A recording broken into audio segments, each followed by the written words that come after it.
From the Rhodes Centre for International Finance and Economics at Brown University, this is the Rhodes Centre podcast. I'm the director of the Rhodes Centre and your host, Mark Blythe. On the last episode of this podcast, I talked with two experts regarding the Inflation Reduction Act and the political and logistical challenges of accelerating a quote-unquote green transition in the United States. This makes for an interesting comparison to our topic today. Because these days, when people critique how slow and ineffective the United States government can be, they often compare it to another country. One that we always tell ourselves is where big government projects happen faster and better than almost anywhere. Yes, in China. But as my guest today, Iza Ding, explains in this episode, China's government might not be quite as dominant and proficient as we think. And nowhere is this more clear than at the local level, as it explores in her recent book, The Performative State. She focuses in her book on environmental governance, conservation, pollution abatement, etc. But her conclusions are far-reaching, that even in so-called strong states, there are weaknesses. And when those states are asked to address them, they perform their competencies rather than deliver, and they perform in very surprising and odd ways. Here's my conversation with Iza. So, Iza, welcome to Brown and welcome to the podcast. Thank you. So let's talk about China and environmental governance, which is the subject of your book, and you gave us this great talk today. When we tend to think of China in general, at least sort of, most people, I suppose, who are not China experts, we think of it as being this big, strong, powerful state. Let's think about an environmental governance example. You're trying to ban diesel cars in any Western democracy. You've got one lobby trying to do it, three other lobbies trying to stop it. You've got motorists who are up in arms. And we have this picture of China where it's sort of, the central government says, that's it, as of next Tuesday, no diesel cars. And I know I'm exaggerating, but some version of command and control where they can really get things done. What's fascinating about your work is you show that when you get down to the grassroots level, the people who actually do environmental enforcement, that's not what's going on at all. What's going on is what you call performative governance rather than substantive governance. What is that? Give us an overview as to what you're getting at. Sure. So can I just start with this observation that China has a strong state? So it's indeed the case that when we think about the Chinese state, we think of this as strong.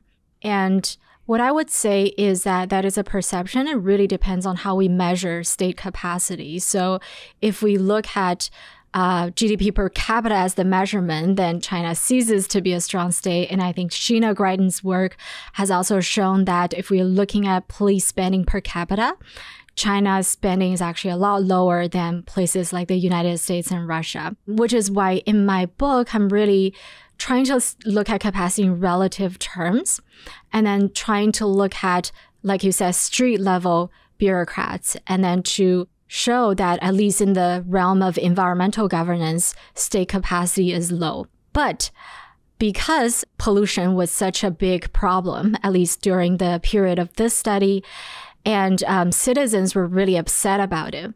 So what this book argues is that under the conditions of low state capacity and high public scrutiny, what the state did and what these street level bureaucrats did was performative governance, which is basically the symbolic display of good governance, of verbal gestural symbols of good governance. Okay, let's put some colour into that because you've got some great examples in the book. So one of them was the story about this guy who did quite well in business. He jumped in a car with a bunch of his friends. He wanted to take them back to his village. And he got there and he was regaling them with tales of how it was this wonderful halcyon paradise and you could swim in the river and there were ducks everywhere. And he got there and it was just basically industrial effluent and terrible, terrible conditions. And he ended up saying to the local EPA chief, I will pay 30 grand, 30 US for you to swim in this. And that created a bit of a media storm. And to cut a long story short, much later what happened was loads of these bureaucrats end up stripping off on a Sunday when it's raining and going for a swim. In a sense, they perform the river is clean. But the thing is, they're swimming in a river that isn't really that dirty. That river is still very, very dirty. How do we make sense of this? I mean, it is clearly a performance, right? But how should we as social scientists think about this as a mode of governance? That's a great question. how do we think about this as social scientists? And I think maybe we could start with some concepts that we're more familiar with, concepts like symbolic implementation in the sociology literature, of signaling in the political science literature, and some of the other concepts that share family resemblance with this. There's also blame avoidance. There's also propaganda, and also therapeutic governance, which is a concept in Chinese politics literature. So what this is showing is that there's this type of state behavior, and especially when the state is under very strong public pressure to do something, but it lacks the actual capacity to do anything at all, its only option is to pretend that it is competent, benevolent, and responsive. And this, in turn, perhaps helps assuage angry citizens and helps perhaps prevent individual complaints from amalgamating into larger scale environmental crises. So we have, again, let's go back to this idea that at the center, there's at least some more policy instruments and more sort of tools to make people do stuff. And then it gets delegated down. And let's bring it to the community that you spent 5 months in. You worked alongside, as a participant observation, the environmental bureaucrats that were in charge of doing inspections and making sure that companies weren't dumping stuff in the river. And what you came away from that was that everyone was kind of in on the fake, right? It's like they used to say about communist societies: you pretend to pay us and we'll pretend to work. My question is this: why was there no authority? Why was there no teeth to what they were doing? Surely the center knew that these guys couldn't really do the job they were being tasked with. So how did it get to that situation whereby performative governments became the only thing they could do? Yeah, so at first, I don't know if this thing I'm observing is exactly the same as what we observed during communist societies, such as I pretend to work, you pretend to pay me. In that, we do know, for instance, in China, there are these well-known projects, performance projects, so big airports with no flights coming in and out of displays, and county governments that look like the White House and things like that. So those have come under sharp criticism, even by the central government itself. And what performative governance does, and this is how it differs from the stereotypical communist propaganda, is that it focuses on the little things, the gestures, and the state lowering itself in front of citizens, acting as its punching bags, even literally stripping itself down to its swim trunks and jumping the river, and swimming for the citizens' audience, and then for their entertainment and for them to laugh at. So I think those little things are quite new in contemporary China in terms of the performativity as a phenomena. And then on your second question of kind of how does the central government know? Right. I don't know if they know. I think the literature would say that in a large bureaucracy, you'll get these principal agent problems that are exacerbated by information asymmetry. So it's likely that the center actually does not know that street level bureaucrats do not have the capacity to do things. And it's not like in China, you could really call Xi Jinping and say, could we get more things at the street level? I don't know if you could do that in the United States either. So it's possible that the center actually doesn't know. But then the center eventually realized that this is something that's happening at the street level.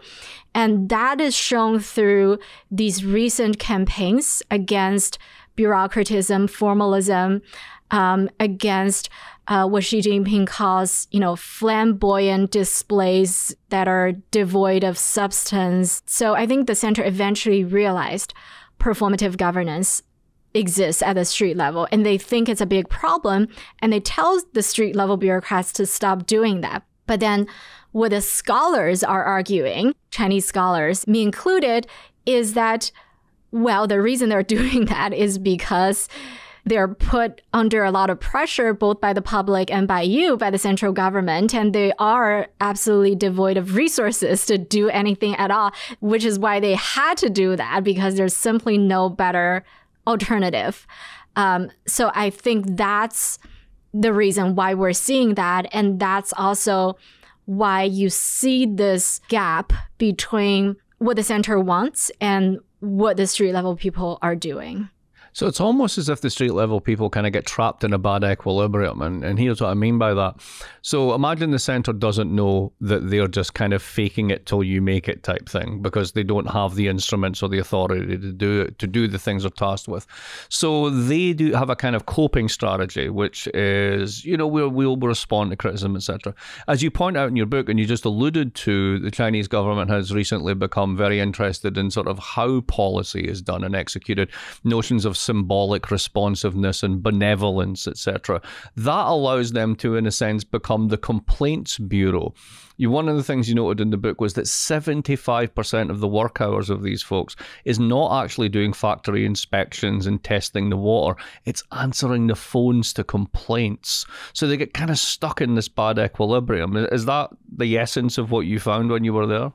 Yes, that's pretty much the essence. And I totally agree that these local bureaucracies are presented with an impossible situation, and they are stuck in this bad equilibrium. And it's very much, at least with this issue and during that period of the study, very much driven by these mountains of complaints from local citizens. And obviously, complaints are not new in China. And Martin Dimitrov, for instance, has a new book. It's called Dictatorship and Information, or Information and Dictatorship, looking at the historical use of petitions and complaints in China, but also elsewhere in former communist regimes. We now also know that petitions are not unique. Even historically in China, we know from Deborah Bukuyana's new book that actually petition is something that existed even in medieval England, right? So it's really interesting to think about, okay, is this actually, Chinese political culture? Is it just kind of governments in general have devised these complaint mechanisms? But I think what's unique here is that you do see that with environmental issues, citizens use complaints more and more often. And one thing that's quite interesting, what I discovered through my survey analysis in chapter 4, is that people who are more satisfied with local environmental governance, they are more likely to use petitions and complaints, but they're less likely to join environmental protests.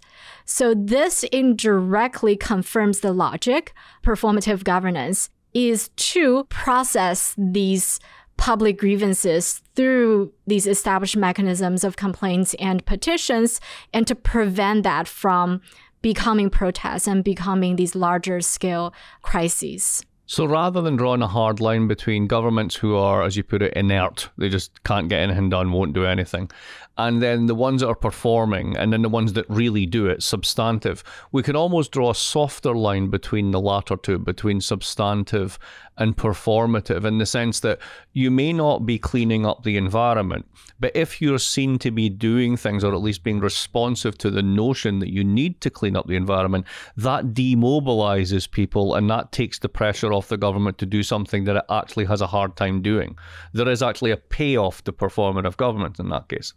I have not thought about it that way, but I think you could certainly think about it that way for sure. Yeah. I'm glad I came up with something interesting for you then. That's great.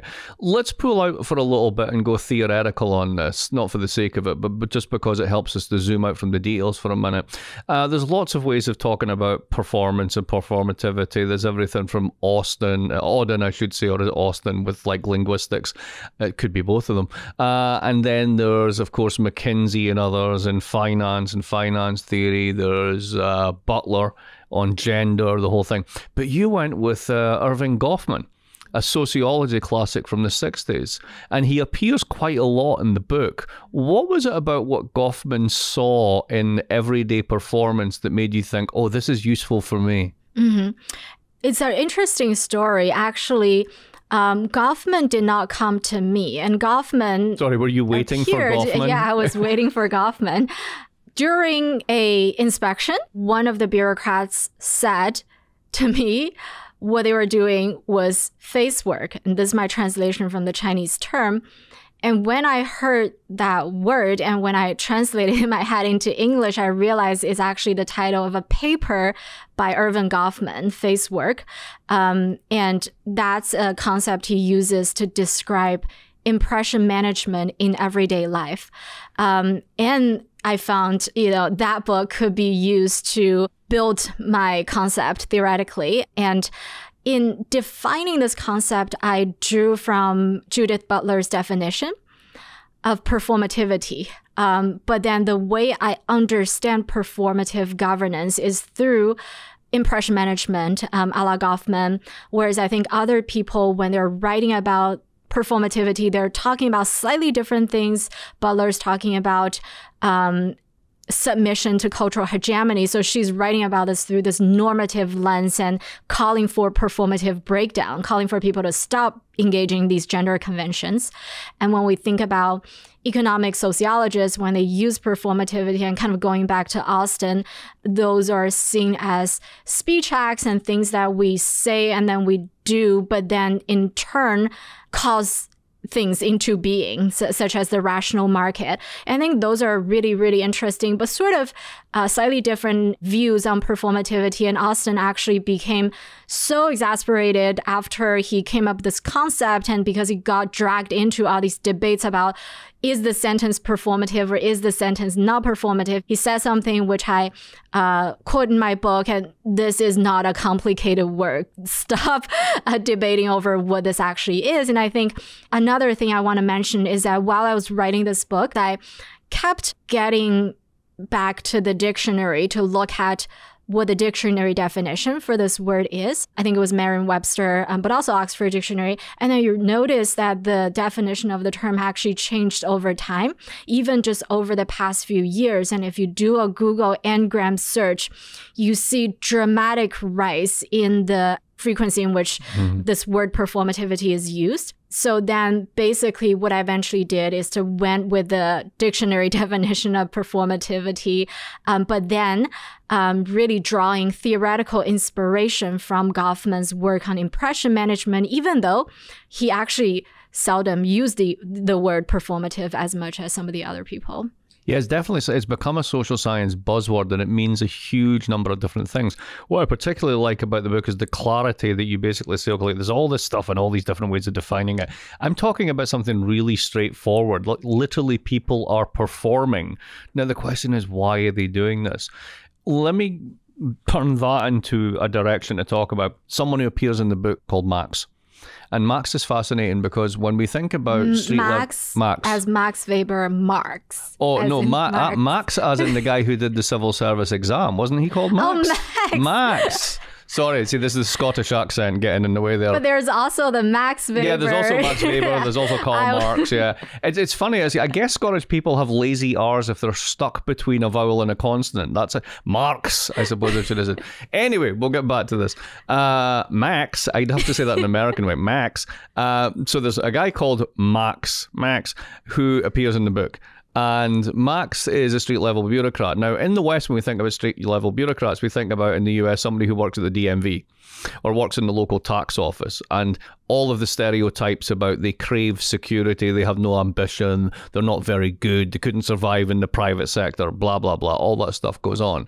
But this is a highly talented, motivated individual who comes out of one of the top university programs, studies his buns off for an incredibly difficult exam that like 1% of the population sit in, about 1% pass. And he ends up in that job. Now, someone with that skill set, right, here in the United States would be like, well, they're off to Wall Street or something like that. Why would Max choose that path?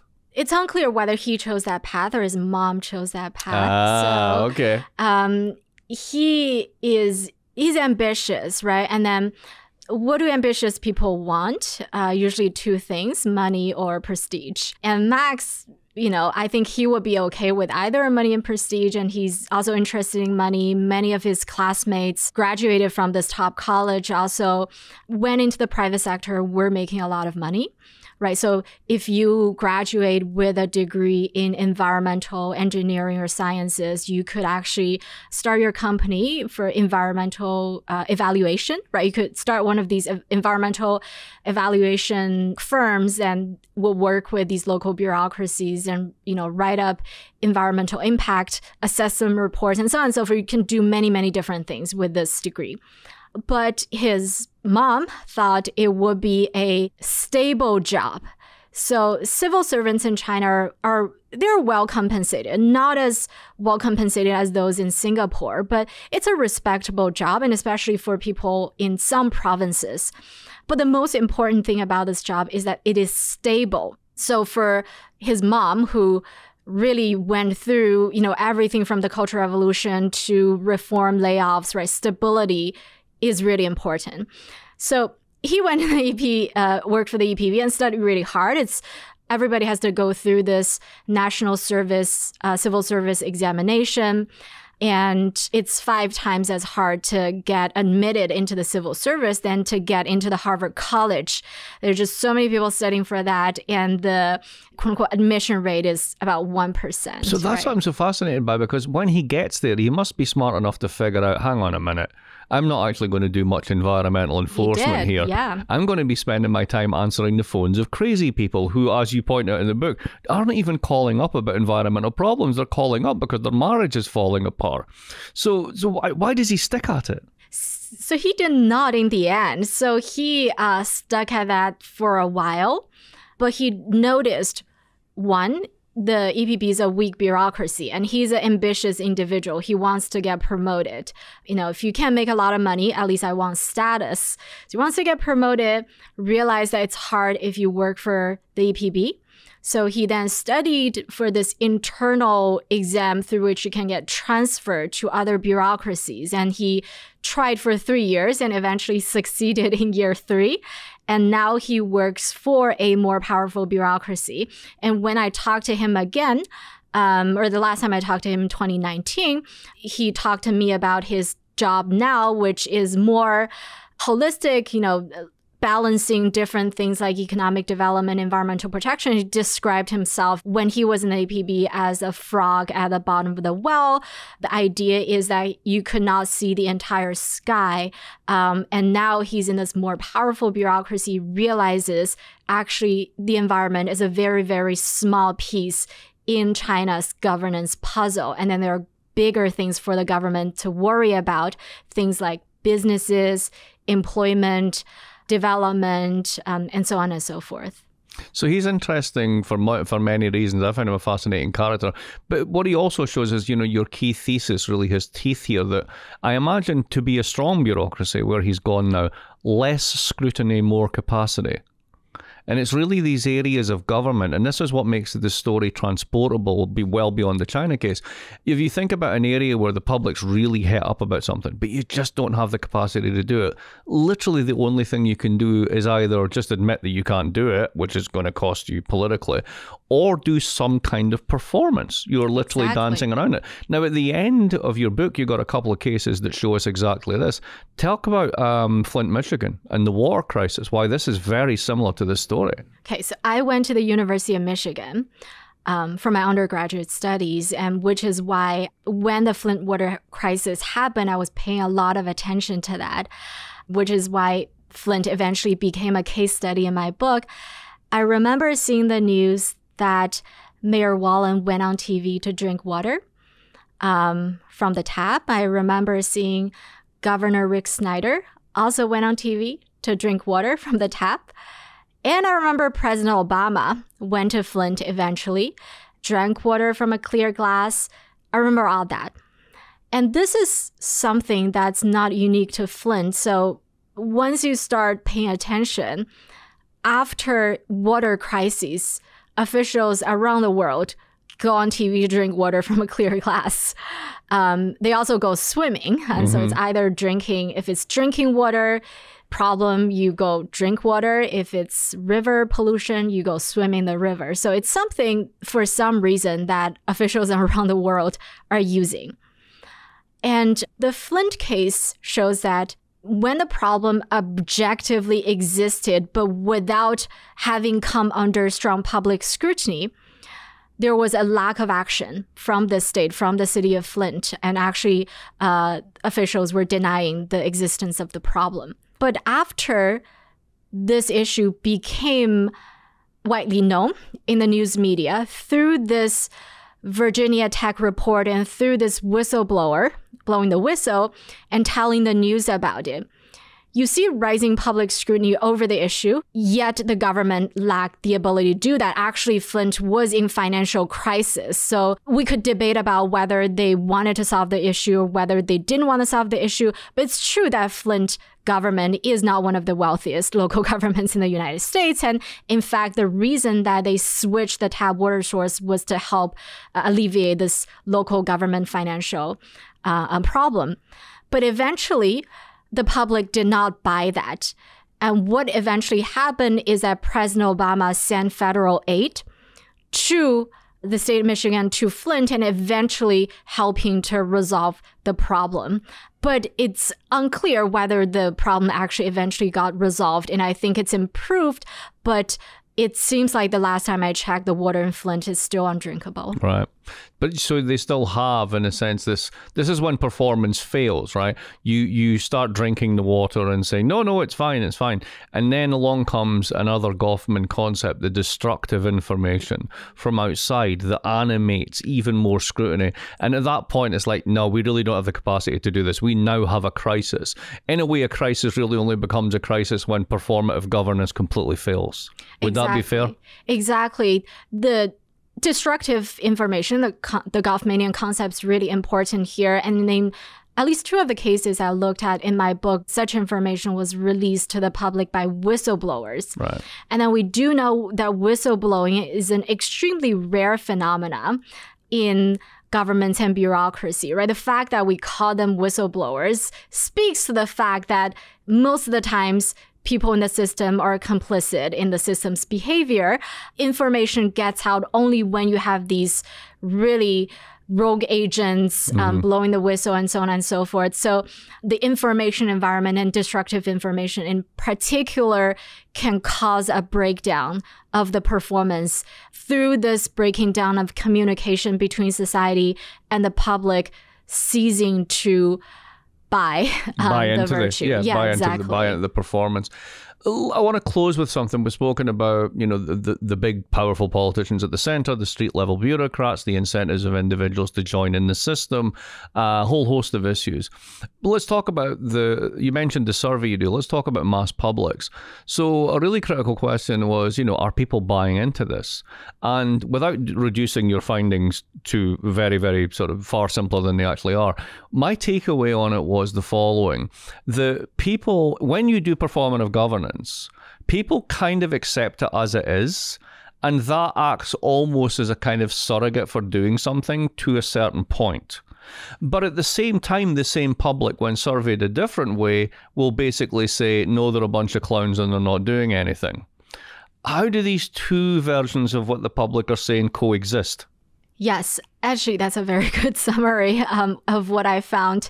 So what I noticed in my survey analysis, which I supplemented with interviews, is that without getting too much into the methodologies of the social sciences, it's indeed the case that the surveys and the survey analyses and the interviews were showing me things that are not completely contradictory to each other, but that are in tension. There's a tension, yeah, absolutely. Exactly. The regression results shows me on average, in general, people buys that in the short term, but then it doesn't tell me what about the rest of the people, those people who are not convinced. And that's what the interviews did, is to look at, first, to the extent that people buy this, why? And second, for those people who don't buy this, why is it the case? And I think the most interesting thing I found is that there are gaps between an issue and people's perception of the issue's severity and whether they're upset about it and what their preferred policy solution is. So these gaps could not be captured in my survey. I'm thinking about doing new surveys to actually capture those gaps. But what that means is that just because air pollution or climate change exists as facts doesn't mean people believe that they are facts. And just because people believe those exist doesn't mean they are upset about it. And just because people are upset about it doesn't mean they agree on the policy solution to that. So those are some of the things that came out of my interview, which I'm further exploring in ongoing research. But those are the things that survey questions don't tell us. And one of the questions asked people, if environment and economy were to come into tension, which one would you choose? And almost 80% of the respondents told me that they would choose the environment. Really interesting finding.